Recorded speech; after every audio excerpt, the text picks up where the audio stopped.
Hancurlah engkau Baginda Sulaiman.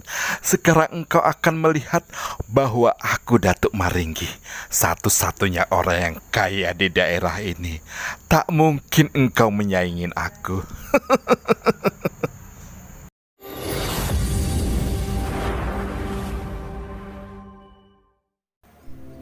Hai, apa kabar Anda hari ini? Semoga Anda selalu sehat bahagia. Kali ini Pak Tua akan sedikit menceritakan sifat hasad dan dengki. Semoga bermanfaat buat kita semuanya. Hasad adalah sifat yang tidak suka melihat orang lain berhasil dan merasa gembira melihat orang lain gagal, atau senang melihat orang lain mendapat musibah. Sedangkan dengki adalah saudaranya hasad. Setelah tidak suka melihat orang lain berhasil, lalu diusahakan sekuat tenaga agar orang yang didengkinya itu merugi atau gagal jatuh tersungkur. Hasad dan dengki itu adalah penyakit rohani. Hasad dan dengki ibarat dua sisi mata uang yang berbeda gambar dan tak mungkin dipisahkan keduanya. Keduanya adalah satu kesatuan yang utuh. Nah, mari kita ambil salah satu contoh dalam sastra cerita Siti Nurbaya, yang di dalamnya menceritakan ada seorang pedengki, yaitu Datuk Maringgi. Cerita sastra ini sangat populer dan diangkat menjadi drama sinetron dan layar lebar saat itu. Datuk Maringgi adalah orang yang kaya, namun selain Datuk Maringgi masih ada orang lain yang kaya. Dia adalah Baginda Sulaiman, ayah dari gadis cantik bernama Siti Nurbaya. Baginda Sulaiman memiliki perahu yang banyak dan banyak pula anak buahnya.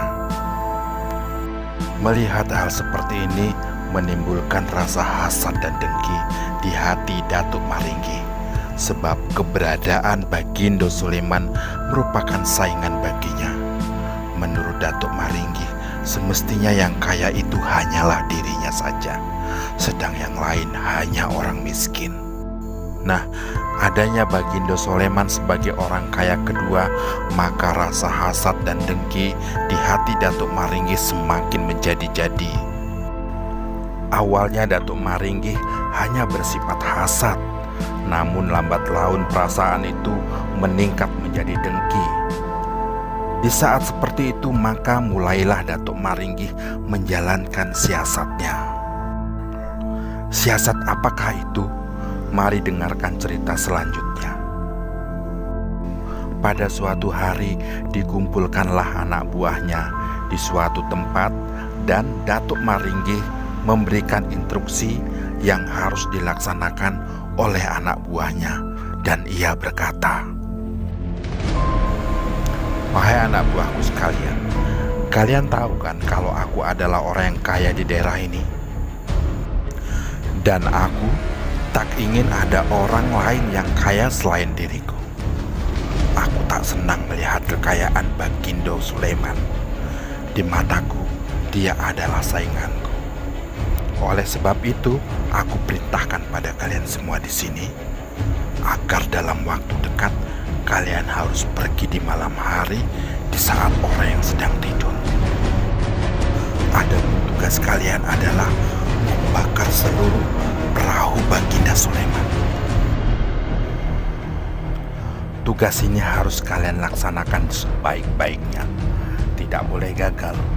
Dan ingat, bila hal ini berhasil, kalian akan mendapatkan upah besar dariku.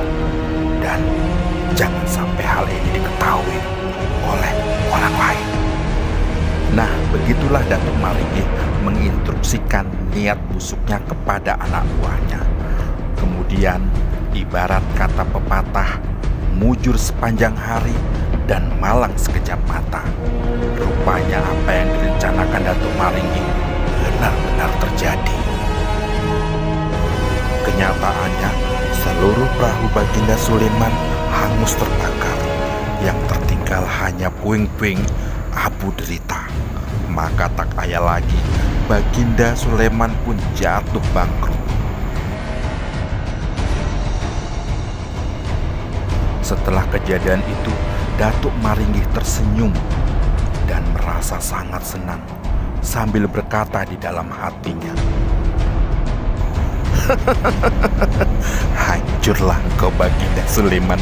Sekarang engkau akan melihat bahwa aku Datuk Maringgih, satu-satunya orang yang kaya di daerah ini.